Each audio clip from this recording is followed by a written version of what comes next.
पता है शकुनी हमेशा लंगड़ाकर क्यों चलता था? उसका घुटना किसने तोड़ा था? कैसे टूटा था?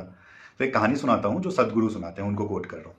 तो हुआ यूँ था कि धृतराष्ट्र की वाइफ थी गांधारी, जो गांधार देश की राजकुमारी थी, और गांधार का प्रिंस था शकुनी। तो भीष्म पितामह जब धृतराष्ट्र की शादी का प्रस्ताव लेके गांधार देश जाते हैं, तो वहां पर जाके उन्होंने गांधार नरेश को बोला कि मैंने डिसाइड किया है कि धृतराष्ट्र के लिए मैं आपकी पुत्री लेके जाऊंगा। अब ये बात शकुनी को बिल्कुल पसंद नहीं आया कि डिसाइड किया है क्या होता है। मतलब होंगे धृतराष्ट्र बहुत बड़े देश के राजा, बट हैं तो अंधे, तो मेरी बहन के साथ कैसे उनकी शादी हो सकती है? बट गांधार नरेश मान गया क्योंकि वो भीष्म पितामह की बात को काट नहीं सके। भीष्म पितामह उस टाइम ऐसे थे कि बस बोल दिया और वही चीज होना है। बट शादी के कुछ टाइम के बाद भीष्म पितामह को यह पता चलता है कि गांधारी मांगलिक है, और भीष्म पितामह को यह लगा कि they are cheaters, I mean उन्होंने मेरे से चीटिंग करी है कि मेरे को यह चीज पहले से बताया नहीं। तो भीष्म पितामह ने गांधार नरेश को एक संदेशा भिजवाया कि आप अपने पूरे कुनबे को लेके, पूरी फैमिली को लेके हमारे देश आओ और हम आपको अतिथि की तरह हम आपकी स्वागत करेंगे। गांधार नरेश, शकुनी, उनके सारे चाचा मामा, एवरीबडी फ्रॉम गांधार, वो लोग आ जाते हैं।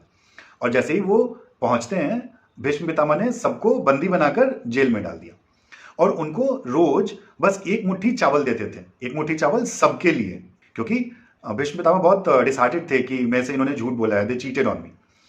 अब एक मुट्ठी चावल से पूरा कुनबा तो जीवित नहीं रह सकता था खा के, तो उन्होंने डिसाइड किया कि हम ये एक मुट्ठी चावल हमारे प्रिंस उसको खिलाएंगे, क्योंकि वो प्रिंस है, वो नेक्स्ट जनरेशन बढ़ा सकता है, वो आगे लेके जा सकता है। तो इन्होंने अब खुद को भूखा रखा और शकुनी को एक मुट्ठी चावल से डेली फीड करते रहे। बट इससे हुआ ये कि एक एक करके सारे भूख से परेशान होके मरने लगे और सब एक एक करके मर गए। लास्ट में बचा प्रिंस ऑफ गांधार शकुनी और गांधार किंग। तो एक दिन जब गांधार नरेश के भी वो अपने लास्ट बेड पे थे, वो गुजरने वाले थे, तो उन्होंने अपने बेटे को बुलाया। अब शकुनी पहले से ही बहुत अय्याश था, मदिरापान और सब कुछ करता था। तो उन्होंने अपने बेटे को, शकुनी को, अपने पास बुलाया, और क्योंकि वो बहुत बूढ़े और कमजोर हो गए थे तो वो उठ भी नहीं पा रहे थे, उन्होंने शकुनी को बोला कि तू मेरे सामने आके खड़ा हो जा। वो सामने आके खड़ा हुआ, उन्होंने उसको एक जोर का लात मारा, जितनी भी उनके पास एनर्जी थी वो पूरा इकट्ठा करके एक जोर से लात मारा और उसका घुटना तोड़ दिया। शकुनी चीख उठा कि मैं आपका बेटा हूं, आपने ये मेरे साथ क्या किया?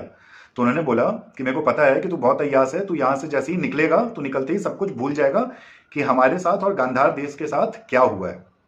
तो मैंने इसलिए तेरा घुटना तोड़ दिया है कि तेरे को हर कदम पर ये याद रहे। और ऐसे शकुनी का पैर टूटा जो उसके खुद के पिता ने तोड़ा था।